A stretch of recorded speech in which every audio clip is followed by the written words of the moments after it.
ৰঙিয়াৰ বিধায়ক ভৱেশ কলিতাৰ উদ্যোগত ৰঙিয়া বৰলীয়া ব্লক মণ্ডলৰ সহযোগত অনুষ্ঠিত প্ৰশিক্ষণ শিবিৰত উপস্থিত ৰঙিয়াৰ বিধায়ক ভৱেশ কলিতা। শিবিৰত উপস্থিত হৈ ভৱেশ কলিতাই কয় যে শিক্ষিত যুৱক যুৱতীৰ সুবিধাৰ্থে অসম আৰক্ষীৰ লগতে কেন্দ্ৰীয় চৰকাৰৰ অৰ্ধসামৰিক বাহিনীৰ বিভিন্ন পদৰ বাছনি পৰীক্ষাৰ বাবে শাৰীৰিক মানসিকভাৱে প্ৰস্তুত হ'ব লাগিব। ৰঙিয়া বালিক্ষেত্ৰ হৰিদেৱ ক্ষেত্ৰ খেলপথাৰত ৪৫ দিনীয়াকৈ ৪০ শতাধিক যুৱক যুৱতীৰ শিবিৰতো অংশগ্ৰহণ কৰে। শিবিৰত আজি প্ৰশিক্ষাৰ্থীসকলক উৎসাহিত কৰাৰ উদ্দেশ্যে উপস্থিত থাকে ৰঙিয়াৰ বিধায়ক ভৱেশ কলিতা। অসম চৰকাৰৰ সন্মানীয় মুখ্যমন্ত্ৰী ডক্টৰ হিমন্ত বিশ্ব শৰ্মা ডাঙৰীয়াই যেতিয়া শপত গ্ৰহণ ল'লে তাৰপিছতে তেখেতে ঘোষণা কৰিছিল বা ইলেকশ্যনৰ ডিউৰিং দ্য ইলেকশ্যন পিৰিয়ড কেম্পেইনিঙৰ সময়ত তেখেতে ঘোষণা কৰিছিল ভাৰতীয় জনতা পাৰ্টীৰ নেতৃত্বত যদি অসমত চৰকাৰ হয় ১ লাখ যুৱক যুৱতীক চাকৰি দিম আৰু সেই নিমিত্তে তেখেতৰ বলিষ্ঠ নেতৃত্বত উঠি অহা প্ৰজন্মৰ যুৱক যুৱতীসকলে বিভিন্ন বিভাগ ইনক্লুডিং হোম মানে গৃহ বিভাগকে ধৰি বিভিন্ন বিভাগত মকৰল পাইছে।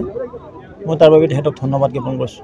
মানে ১ লাখ যুৱক যুৱতীৰ পৰিয়ালৰ হৈ আৰু যুৱক যুৱতীৰ হৈ লগতে আগন্তুক দিনত তেখেতে আৰু এনাউন্সমেণ্ট কৰিছে যে আৰু কিছু সংখ্যক যুৱক যুৱতীক বিভিন্ন বিভাগত মকৰল কৰাব। সেই নিমিত্তে পুলিচতো কিছু ভেকেঞ্চি ওলাব আৰু এই পুলিচৰ যি পৰীক্ষা হ'ব ফিজিকেল টেষ্ট আৰু ৰিটন টেষ্ট এই শাৰীৰিক পৰীক্ষাত অৱতীৰ্ণ হোৱাৰ কাৰণে 100% প্ৰস্তুতিৰ নিমিত্তে আমি ৪৫ দিনীয়া ইয়াত এক প্ৰশিক্ষণ শিবিৰ আয়োজন কৰিছিলোঁ। প্ৰায় ৪০০ যুৱক যুৱতীয়ে ইয়াত পঞ্জীয়ন কৰিছিলে আৰু আজি প্ৰায় ২৫০গৰাকীকৈ অধিক যুৱক যুৱতীক এই প্ৰশিক্ষণত আমি দেখিবলৈ পাইছোঁ। মই শুভেচ্ছা জনাইছোঁ। হাই জাম্প, লং জাম্প লগতে ৰাণ 1600 মিটাৰ আৰু 30 to 100 মিটাৰ যিটো ৰাণ হ'ব এই ৰাণত সময়মতে যেন তেওঁলোকে ৰাণ কৰিব পাৰে। আৰু আমি অসম পুলিচৰ বিশেষকৈ আমাৰ কামৰূপ জিলা আৰক্ষী অধীক্ষক ডাঙৰীয়াক আহ্বান জনাইছোঁ। তেখেতেও আমাৰ আহ্বানৰ প্ৰতি সঁহাৰি জনাই মই তেখেতক আপোনালোকে যদি ধন্যবাদ দিছোঁ।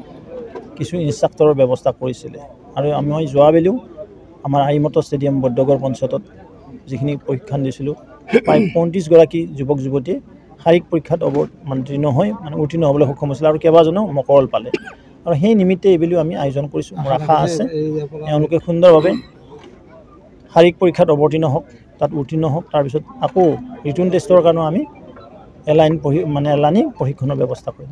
হাজোৰ পৰা প্ৰাঞ্জল কলিতাৰ ৰিপৰ্ট DA365।